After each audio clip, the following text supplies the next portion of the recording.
พิ่นก็มีคือกันแน่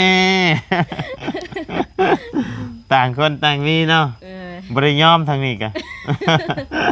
เจ้ามีได้ข่อยมีได้เนาะบ่ได้ยอมได้พี่น้องเอ้ยก็มีทับใจครบเพื่ออันนั้นเลยเนาะหาทั้งเทื่อถึกถิ่มมาก็สิได้มีอันผู้คุยได้ผู้มาปลอบใจผู้ปรึกษาเนาะแต่เนาะบ่เป็นหยังพี่น้องเพราะว่าเฮายังบ่ทันสร้างครอบครัวนำกันเนาะใบเพื่อเจ็บก็ดีต่อไปเจ็บคือสิยากอยู่ยากบ่ยากเป็นอะไรคือว่ายากคันเฮาฮู้ว่าเฮาสิเจ็บเฮาก็ซักคันเฮาฮู้ว่าเฮาสิเจ็บได้เฮาเฮ็ดให้เขาเจ็บก่อน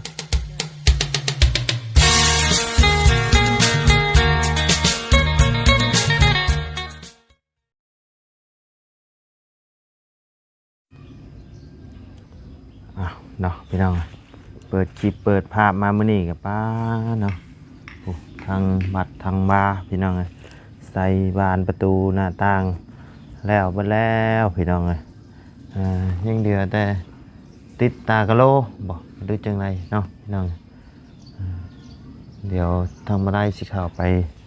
เลาะเบิ่งอีกทีพี่น้องเข้ามาหาทางสแตลเพิ่นก่อนพี่น้องโอ้แม่กันสั้นก็ตายแล้วพี่น้อง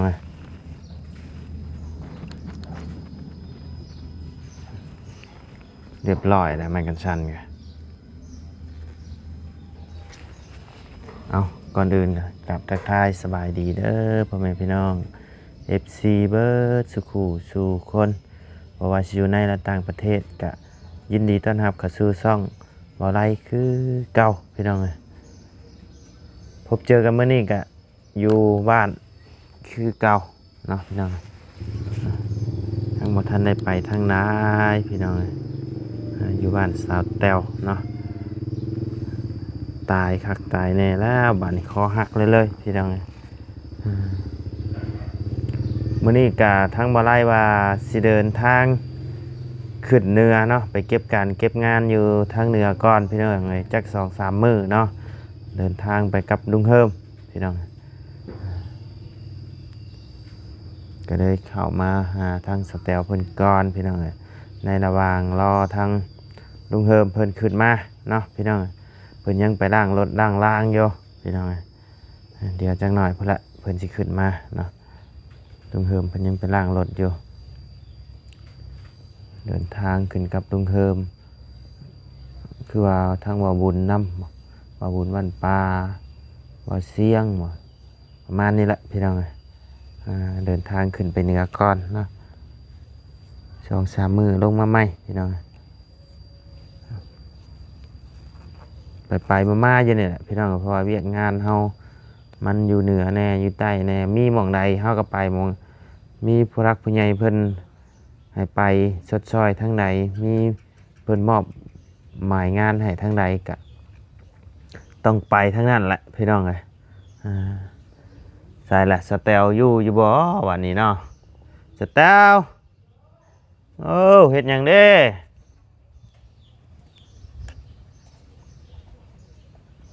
ยังบ่ทันตื่นบ่อากาศดี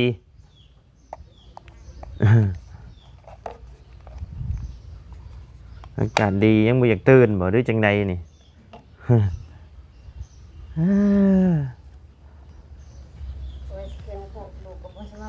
เราจะขึ้นโคกขึ้นไปยังโคกเฮ็ดเพาะพี่มานั่งพี่มานั่งแค่สบายดีด้าลูกบ่สบายเอ้าฮักอีกแล้วพี่น้องตายโมเมนมันตายนะ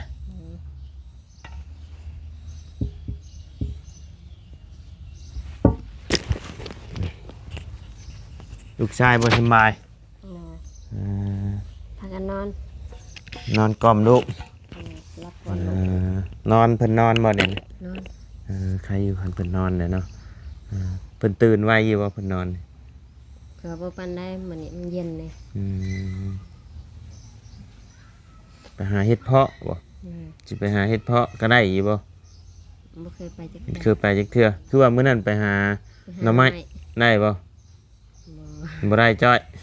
เออหามาขายหรือหามาแกงได้หลายก็ขายติ เลย เออคือว่ามื้อนั้นเห็นแบกเสียมแบกพายกระตาไปอยู่มือวารีเข้ามา ได้แต่บอกว่า ได้แต่บักว่า เลย ว้ายอย่ามายังบักว่า แล้ว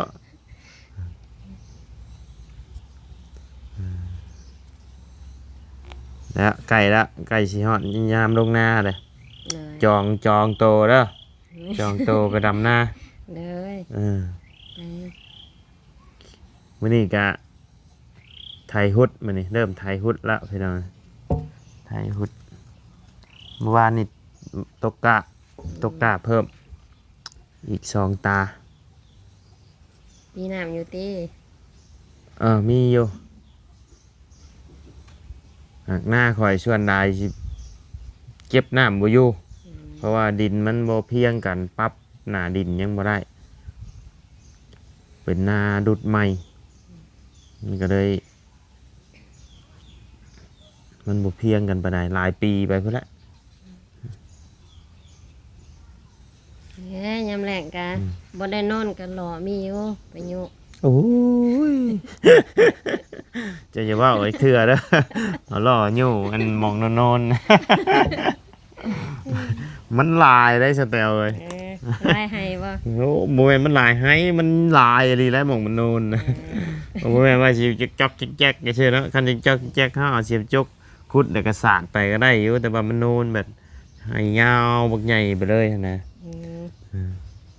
ยันว่าบ่ลายหล่อมีอยู่ ลายมีอยู่ของข่อยกัน เออ แต่ว่ามันบ่ไหวนี่แล้ว เออ มันหลายปวดหัวแข้งแดดเมื่อวานนี่ขับรถขึ้นไปพะลานขับรถแข้งแดดป เอา วด จัก หัว เมื่อบ่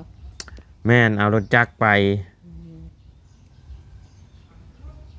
แต่ว่ามื้อนี้สิขึ้นเหนือป้าอีกแล้วมื้อนี้ อืมไปละ น้อยไปอีกแล้วสแตล เลย มีไผได้เข้ามาหาช่วงชาวบุญเข้ามาอยู่บ่ ก็มาเยอะ มาเยอะเนอะ เลย น้อยคือเห็นในช่องเบาตามื้อนั้นคือจังว่าแน่ใดวะ เมื่อวานนี้ บ่ในช่องเบาตาได้หลายมื้อแล้วล่ะเรื่องผู้ว่าวนะ เฮ้ย ฮะ คือเก่าแล้ว คือเก่าบ่ เลย เอาคือจังว่าอิหยังเบาตาว่าอิหยังเบาตาลงเบาตาเอาคลิปลงนะคือจังว่าผิดกับผู้ว่าวบ่ บ่ก็แค่บ่มีเวลาใช่ โอ้ก็เพิ่นบ่มีเวลาให้ก็เลยน้อยใจ เออ น้อยใจให้เพิ่นบ่มีเวลาเนาะบ่ต้องเข้าใจเลยสแตลเอ้ยเวลาเป็นบางเทื่อเพิ่นก็บ่มีเวลาเพิ่นเฮ็ดเวียกเฮ็ดงานเนาะ บ่ว่าแต่เพิ่นนะหักก็บ่มีคือกั อื น มทั้งเจ้าบ่มีเวลาหรือว่าทั้งเพิ่นบ่มีเวลาไผเป็นผู้น้อยใจให้กันเด้ กว่าแล้ว เจ้า โอ้ยเนาะเนี่ยนี่แหละต้องบางครั้งบางทีก็ต้องเข้าใจเลยเพราะว่าเวียกงานพี่น้องช่วงนี้บัดเหตุงานคือเพิ่นบัดพกโทรศัพท์ไปบ่ได้ปานใดละ ฝนตก ฝนตกขึ้นเทิงหลังคาพวกถือขึ้นไปบ่ย่ำตกแตกอยู่หลังคาก็ฮัลโหลเด้ย โอ้ อยู่บ่ไหวแล้วเนาะ อยู่หลังคากันเอ้ยฮักเด้ออยู่กับไหวแล้วเนาะ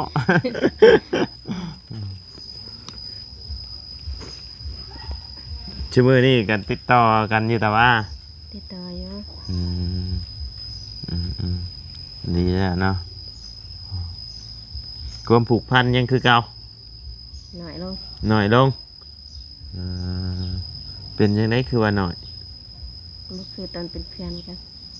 บ่คือตอนเป็นเพื่อนพังอ่ะเด้อเจ้าเด้อหน่อยลงเลยได้เจ้าฮะ กันได้เบิ่งคลิปอะไรอยู่กะ เอาใจใส่กูนี่แน่เด้อเนาะสเตลเริ่มน้อยใจแล้วเด้นี่ความหักหน่อยลงล่ะ ว่าหยอกเพิ่นพี่น้องเอ้ยความหักหน่อยลงบ่ทางเจ้าหรือทางเพิ่น เราต้องถามเลยทางเจ้าหรือทางเพิ่น ช่างข่อย ทางเจ้าแต่ว่าทางเพิ่นนะฮักคือเก่าบ่ฮู้คือกันติ บ่แม่นมีใหม่ล่ะบ่ อืม บ่มีบ่ ยันว่าอย่าว่ามีใหม่เลยความหักหน่อยลงบ่ได้คุยหลายคนบ่ บ่ คุยผู้เดียวเนาะอ๋อโอเคคุยผู้เดียวเด้ออันผู้ว่าเจ้าเพิ่นชื่อว่าจังไดนะ บ่พร บ่พรเนาะพังอ่ะเด้อบ่พรเด้อคุยผู้เดียวบ่ได้คุยหลายคน ขังหู เอาต้องบอกไปในคลิปนำไหนพี่น้องไง เคยถามเพิ่นอยู่บ่ล่ะเพิ่นคุยจักคน เคยอยู่ จักคนฮอดบ่2 3 แต่ก่อนกว่า กลัว เดี๋ยวนี้เพิ่นว่าเศร้าแล้ว ชื่อมื้อนี้เช้าแล้ว อ่า โอ้โทรศัพท์มันกี่ตัวได้เลย ตัวคนก็คิดตัว คนก็กี่ตัวโอ้ยกี่ตัวเด้อเจ้าเด้อ เอาพรเจ้ากี่ตัวอย่างสาวแตวละบัดนี้เนาะมีอย่างเด้บัดนี้มีแนวแล้วสาวแตวช่างเบ้านี่ ไปตัวอย่างสาวแตวเด้บัดนี้เนาะมีเนาะมีแนวเพิ่นตัวเนาะ ก็มี แน่อยู่ตัวเด้อบอกความจริงเพิ่นโดดฮู้คันฮู้น้ำหลังน่ะมันเสียใจเนาะเสียแต่เนาะคันบอกก็บอกกันแต่แรกแต่เนิ่นๆรับได้กะเฮารับได้แต่ตอนแรกเนาะอันนี้มาบอกกันกลางทางกะบ่คักปานใดเนาะ ยังกลับได้อยู่ ยังกลับได้อยู่บ่ เลย ยังกลับได้อยู่เพิ่นน่ะพี่น้อง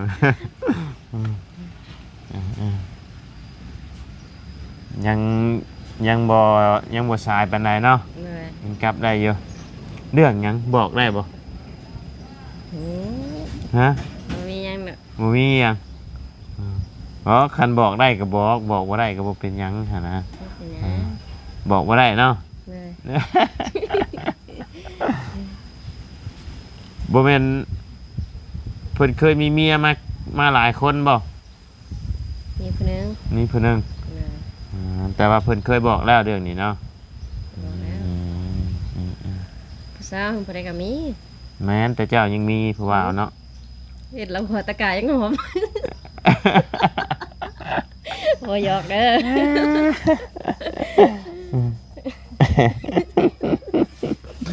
โอ้ยเนาะพี่น้อง นี่ มันก็ต้องมีกันทุกคนเนาะสแตลเนาะ เอาอย่างไร เจ้าแห่งลาย บ่ลาย จักคน ก่อนบ่พรบ่ นอน ก็มีแต่น้องเพิ่นที่อยู่ท่าแขกนั่นแหล้วแซดหาเพิ่น อืมอืมอืม หลังจากหังเขาก็แซดหาบ่พรเขาก็บ่ได้ตอบน้องเพิ่น อืม เทื่อนึง อืมลงถึงเทื่อหนึ่งแสดงว่ายังคุยอยู่บ่นี่ คืออยู่ นี่บอกพรได้ยินระวังเด้อเจ้า ว่าเขาก็บอกเพิ่นกัน บอกอยู่บ่ เลย อืม เขาบ่เคยมีความลับ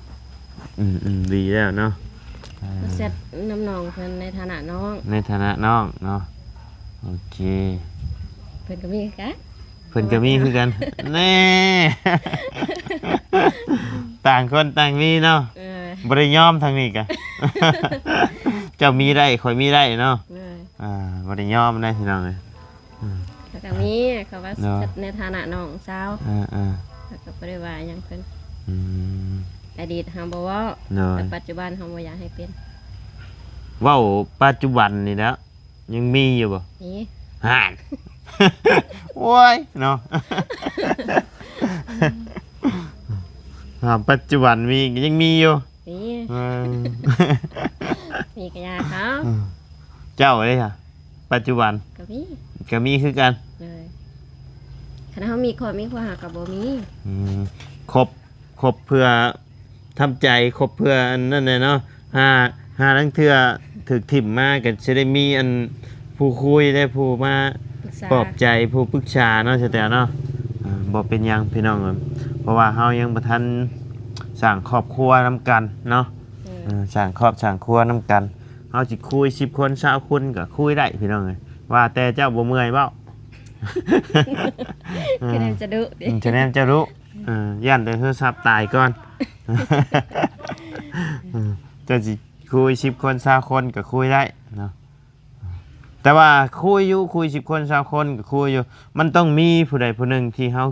คิดจริงจังนั่นแหละเนาะแสดงเนาะที่ว่าเฮา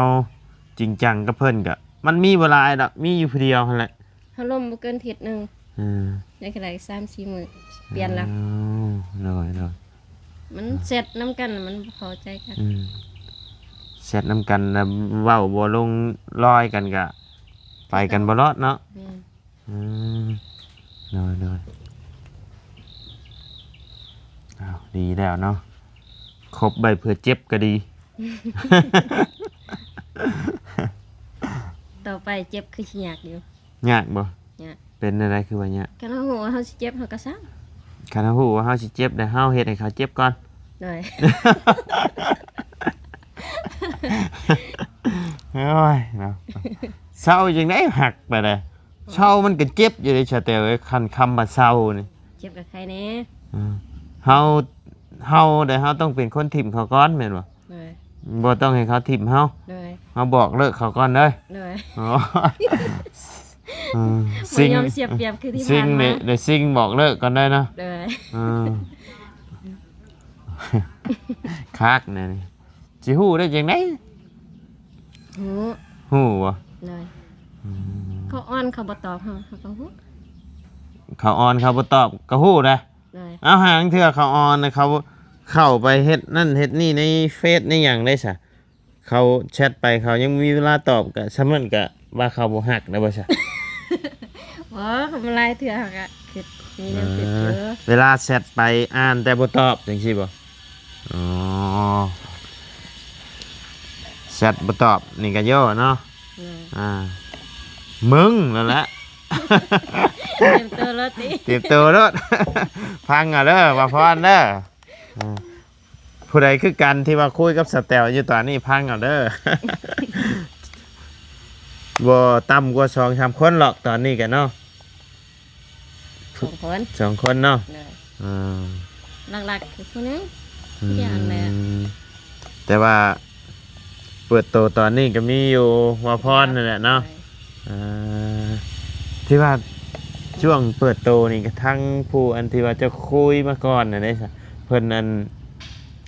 เพิ่นก็เห็นคลิปอยู่ว่าเพิ่นก็ได้ถามอยู่บ่ จะถามอยู่เพิ่นทำใจหนักอยู่ ทำใจนักอยู่ โอ้โอ้ยสแตลนี่เฮ็ดให้ผู้ว่าอกหักก็ได้อยู่เด้นี่เนาะและช่วงเปิดโตนี่พี่น้องเอ้ย หรือว่าเฮ็ดให้ผู้ว่าอกหักกันเป็นแถวอยู่เด้ทางบ่าวไทยบ่าวลาวเนาะ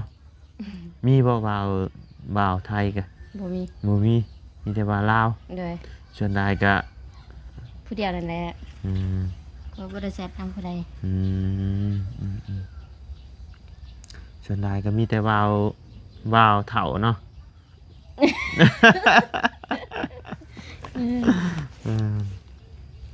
ติดต่อมาหาว่าไล่ช่วงหลายเลยพี่น้องเอ้ยให้ขอเฟซขอไลน์สแตลให้แน่เด้อวะแต่ มีอยู่ช่วงหนึงมีอยู่ หลายเลยแต่ว่าทั้งว่าไล่ว่าได้โบแมนสายเปิดใจเด้อวะก็เลยบ่ได้เบาอยู่เบายาวโทรมาอย่างนอแบบนึงเนาะพี่น้องเบายาวโทรมาพี่น้องเลยโทรมาถามช่วงที่ว่าเบาทางเบาไล่สั่งไม่เพื่อต้องใส่ไม่คือไม่ค้างนะจักโตเพิ่นบัดเนาะเพิ่นสิสั่งไปเพื่อนน้องพรบ่ได้จังไดนี่แหละพี่น้องเลยแต่ว่าทางเบาไล่ก็จำบ่ได้แหละพี่น้องมันโดนนะมีเถื่อนแบบนี้บ่ เป็นเฮือนไม้สแตลเฮือนไม้แต่ว่าทรงโมเดิร์นคือกัน12 ต้น2 4นับเบิ่งเฮือนน้องไส้ก็ 2 4 6 7 8 9โตะแต่ว่าเราต้องสั่งมาเพื่อประมาณ14โตะเพราะว่าต่อ14โตะประมาณนั้นคือค้าง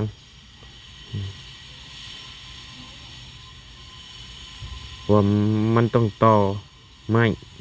มันบ่มีไม้ยาวบ่ยาวเพิ่นโทรมาถามทั้งบ่ยาวกำลังเดินทางขึ้นไปหาสาพรเพิ่นบอกกับน่าจะเป็นกับเบาลี่ได้ยินเสียงเบาลี่อยู่พี่น้องทางบ่ไล่ว่าคันลุงเฮิมเพิ่นขึ้นมาไว้ก็สิแวะหาทางสาพรเพิ่นโยพี่น้องแต่ว่าคันลุงเฮิมเพิ่นด่างรถด่างคำกับแม่นกายขึ้นเหนือเลยพี่น้องเดินทางขึ้นเหนือไปเลยกินข้าวกันยังมื้อนี้ กินผัดกะเพรา กินผัดกะเพรายัง ผัดกะเพราหมู หมูที่ชื่อว่าให้ตะกี้นะ เลย ยังบ่เบิด ยังแห้งอยู่ ยังหลายบ่ เลย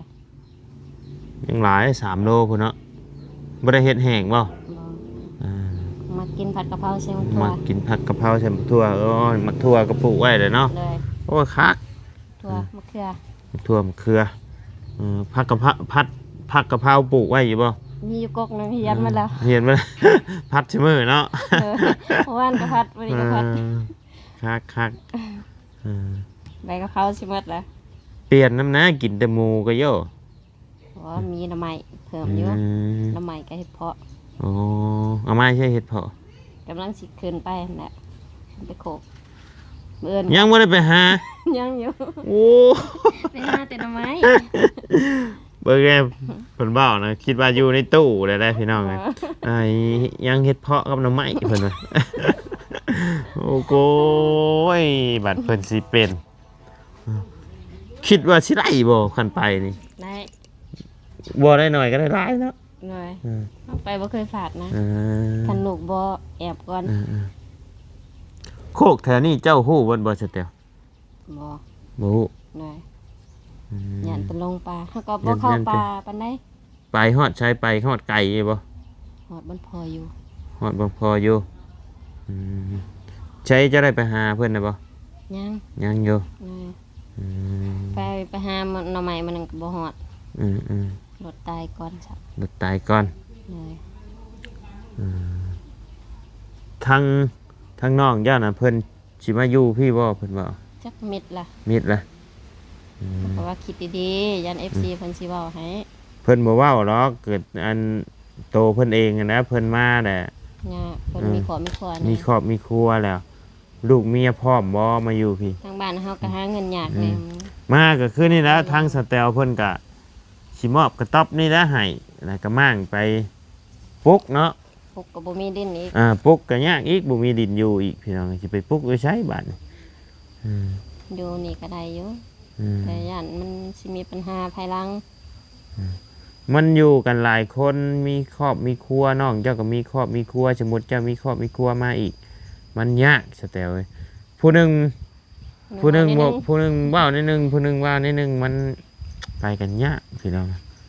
แม่นอยู่เจ้ามาอยู่แรกๆจะฮักแพงกันอยู่มื้อใดมื้อหนึงอยู่นํกัน บ่เกิน5 ปีติดกัน อยู่นํกันมันต้องมีปากมีเสียงกันอยู่แล้วอะเอาเจ้าเฮ็ดข่อยบ่เฮ็ดเจ้าเฮ็ดข่อยบ่เฮ็ด นิ่งกัน หนิ่งกัน เจ้าเฮ็ดเอ้าเจ้าคือบ่เฮ็ดช่วยข่อยแหน่มันมีน่ะนะมีแต่ว่าทางที่ดีคันมีดินมีดอนน่ะมีหม่องอยู่หม่องเซาเฮาอยากมาอยู่พี่มีเงินมีคำน่ะมาซื้อดินเอาอยู่นี้แต่ปุ๊กน่ะได้ในใจข่อยนะข่อยนี่เอื้อยให้มาอยู่บ้านน่ะข่อยยังบ่เมื่อเพื่อนเพิ่นก็เฮ็ดให้แล้วเลยเพื่อนพ่อข่อยนะหลังใหญ่เราให้มาอยู่บ่เมื่อแล้วก็เพื่อนที่ว่าสมสร้างกับเพื่อนชมสร้างกับพ่อกับแม่พ่อแม่ตะกี้ก็หลังบักใหญ่บ่มีไผอยู่ก็ปะอันน่ะห่างอยู่หั่นละ พอดีแล้วลูกหลานใหญ่มาอยู่ ลูกดานกับบ่มีไผเมื่อดอกเคยเบิ่งคักแหละ แต่อยู่พี่อยู่เฮือนหลังน้อยๆก็มีความสุขได้พี่น้องเฮาอยู่แบบว่าเฮาอยู่กับลูกกับเมียเฮาแหละเฮาชินเฮาเคยอยู่แหละก็อยู่ไป เชื่อบ่ค่อยเมื่อบ้านนี่แทบสิบ่ค่ำเลยอ่ะสเตล ออกหอดบ่ บ่แม่นแบบว่าอยู่มันบ่ม่วน ม่วน นอนก็บ่เอื้อยว่าคือบ่นอนก่อนจะคืน2คืนบ่นอนดึกซำใดก็มาคันว่าแบบว่าบ่มีเบียกมีงานได้ดีได้พี่น้องคันว่ามีเบียกมีงานแบบจำเป็นเฮาจำเป็นต้องได้นอนก็นอนอยู่แต่ว่าคันแบบว่าบ่มีเบียกมีงานแบบว่าเมื่อหาเพิ่นนิดๆหน่อยๆให้นอนข้างคืนน่ะคันบ่จำเป็นบ่ได้นี่ดึกซำใดก็มาพี่น้อง บางเทื่อเอื้อยจนให้โอ้เฮ็ดคือบ่แม่นเฮือนเจ้าของนี่เนาะว่ามาก็บ่อยู่ แบบเฮามาแหละเฮาเมื่อแหละเฮาก็คิดคะนิ่งอยู่ทั้งพี่น้ำหั่นนะก็อยากมาเฮาเคยอยู่เคยกินเคยนอนอยู่พี่แหละลูกเต้าก็อยู่พี่หั่นนะ ข่อยยังเกิดอยู่แต่สาร อืม เกิดอยากไปคลายเครื่องอยู่เวียง แต่ว่าขึ้นหอดเฮือนบ่มีคนอยู่นี่ โอ้ยจะไปนี่ก็ซ้ำเพื่อนห้างนั่นนั่น จักสิมีอีหยังในหญ้าเกิดขึ้นเต็มเฮือนบ่จักเป็นห่วง โง่แนวมันละบ่ว่าแต่หญ้าละ จักกระตูบสิเสียกับบ่จัก ระแวง โง่งี้ก็ นั่น สิ แหละ ขึ้นไปอยู่ว่าละเฮือน สียไปก่อน ไปก็เนี่ยแพงชราเชลจ้ะฮะเรียบร้อยแล้วนะ ยั ยามมื้อคืนก็ยังหุ่งอยู่บ่สเตล คงดี โอ้ยังหุ่งอยู่เนาะ เลย อืม ย่านแต่ตอนนั้นแล้วสิไปก่อน เลยอืม คิดอยากไปอยู่ อืม ก็อยู่ก็อยู่และล่ะ เนี่ยหารับจ้างระบายดำให้ดำหน้าแถวบ้านนี่นะ แล้วยังบ่ฮอดอยู่ ไก่ละจองค่อยจองโตเด้อ เลย ถนัดลกกาบ่ บ่ถนัดอยู่ ถนัดบ่ เลยถ โอ นัด เค กระด โอเคจองไว้เด้อ ำเลย จองลกกะ ไหน หาคนลกกะพี่น้องหาคนลกกะนี่ยากที่สุดยามให้ยามนานี่คันมีกะนี่ลำนี่ก็ ไหน ไวอยู่หาคนลกกะให้ได้ ไหน ได้ได้ว้าวลีได้นี่นะ ก็ว่าอลีหั่นนะ อ แต่ค่อยยังบ่รู้จักหน้าจัง ยังบ่จักอยู่โอ้โหยบ่ว่าบ่ฮู้จะฮู้ว่าหน้าเขาไอ้นี่นะหน้าเขาไผหน้าเขาลุงดอนนะ อืม ที่เราเฮ็ดตะนางอ้อมนะ ตะนางบ่ ตะนางอ้อมนาแล้วนะ มันเนี่ยนาลงแบบบ่ ดมลงมาอีก ลมนะบ่ ดมลงมาอีก เอาเท่านั้นจักอยู่จ้ะ มันก็แถวนั่นแหละใกล้ๆนั่นแหละบ่ได้ไกลข้ามห้วยไปก็ฮอด อืมมันนั่น ใกล้หน้าเขาลุงบ่ฮู้บ่ติดกับหน้าเขาลุงบ่ อืม หน้าเขาลุงบ่ก็บ่ฮู้ อืม จะฮู้จักหน้าไผแน่จะไล่มาดู เออทั้งๆว่า อืม น้ำไม่เท้า อืม แล้วก็ไม่เท้าใช่นี่ อืม แล้วก็ลุงแบะ โอ้หน้าค่อยหน้าค่อยอยู่ลุ่มพี่นี่ทงตัวข้ามไปนี่ก็แม่นนี่ ตอนนี้ว่า ใกล้ๆนี่ บนเขาลงปลาพนันบ่จัก ลงป้าอยู่ใช้ เอ้าหาบน้ำใหม่ขึ้นทั้งหัว เออ ก็เลยลบลงมาพี่ เออ เห็นนะสาวเพนนังอยู่เที่ยงเขาก็เลยว่าใส่ทางเขาบ้านนงยางเพิ่นว่าไปเมื่อจ้ะ เออ เพราะว่าเขาลงปลาเพราะว่า เออคือเจ้ามาอยู่นี่เจ้าก็ยังบ่ได้ชินกับป่ากับหยังเนาะ เกิดไปแต่ยังน้อย เคยไปแต่ยังน้อยพี่น้อง ไปกับแม่ อืม ใหญ่มากกว่าบ่ได้ไป อืม อายุ10 ปลายปี6ดิบเขาคงเข็บหมดละ เออ 3 ลบ อืม 3 ลบไปพุ่นแล้วก็ขึ้นไต่ลงเนื้อ เออ โหปานใดแหละ อืม อากามาบางนี้ก็อยู่เนื้อเขาไปทางนั้น อืม เรียบมัด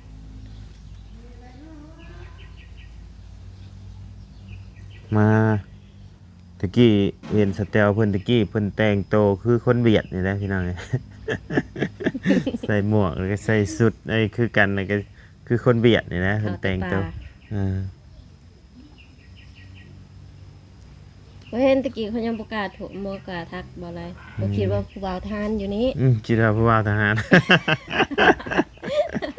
บ่กล้าทักนะ อ่า บ่ฮู้ว่าข่อยเป็นเคยอยู่บ้าน ฮะ บ่ฮู้ครับ โมโห อืม เขาก็บ่ถามอีกว่าเห็นมาเลินนำร้านอยู่หั่น อืมข่อยก็เห็นอยู่เขาว่าไผคือบ่เคยเห็นคนในบ้านนี่เขาว่าเพราะว่าบ่ไล่กับสเตลนี่เพิ่งสิมาฮู้จักกันตอนที่ว่าทั้งบ่เตียงเพิ่นเข้ามานี่แหละพี่น้องว่าบ่ฮู้ว่าเพิ่นก็ฮู้คร่าวๆมาอยู่ไอ้ที่ว่าอันอยู่เฮือนไปเด่นน้ำโมหมู่เว้าว่าสเตลเพิ่นมาอยู่พี่แต่ว่าเพิ่นเอิ้นเจ้าชื่อจ้อยเนาะ จ้อย ชื่อจ้อยพี่ เดี๋ยว น้อง นึงเขาบ่จัก แตวนี่คือบ่มีไผฮู้เลยในบ้าน มีผู้มีแต่พ่อ มีแต่พ่อเพิ่น มีแต่พ่อผู้เดียว ชื่อเพิ่นชื่อจ้อยสาวจ้อยพี่น้องไง สุดจ้อย จะฮู้ว่าข่อยชื่อหยังชื่อเล่นนี่ก็ชื่อข่อยก็ชื่อจ้อยคือกันนะ เอื้อยข่อยเอิ้นนี่ชื่อจ้อยคือกันนะ ตะกี้ข่อยจ้อยได้สแตลเลยจ้อยได้น้อยๆสิจ้อยแห้งๆเพิ่นได้เอิ้นชื่อจ้อย แต่ว่ามาบัดนี้โอ้ยันได้เอิ้นชื่ออ้วนอยู่เด้อบัด มันบ่จ้อยแล้วบัดนี้ ก็จ้อยแต่น้อย แบบคนแบบเจ็บโชว์ตลอดนะข่อยแต่น้อยนะเอื้อยข่อยเอิ้นข่อยบ่ได้เอิ้นชื่อไล่แล้วมีแต่จอย เอิ้นชื่อจอยเบิดเฮ้อเรียบร้อยบาทเลยฮักอีกแล้วโอ้ยเนาะพี่น้องเอ้ยเอาซะเนาะโอเคซะสงใจเพิ่นเมื่อยแล้ว แม่นะ โอเคสำหรับพ่อแม่พี่น้องสำหรับคลิปนี้กะทั้งบ่ไล่กะสิได้ขอตัวจบคลิปลงไม่เพียงสำนี้ก่อนเด้อพี่น้องเด้อขอบบุญขอบคุณพ่อแม่พี่น้องและ FC เบิร์ดสุขุสุคนเนาะที่เข้ามาติดตามและรับชมทั้งช่องบ่ไล่เนาะถ้าบ่ไล่เว้าอีหยังบ่ถูกบ่ต้องบ่จบบ่งามก็ต้องขอโทษขออภัยนำพ่อแม่พี่น้องและ FC เบิร์ดสุขุสุคนเด้อเนาะสำหรับคลิปนี้บ่ไล่สาวแตวขอตัวลาไปแล้วพี่น้องสบายดีเด้อเนาะไปพี่น้อง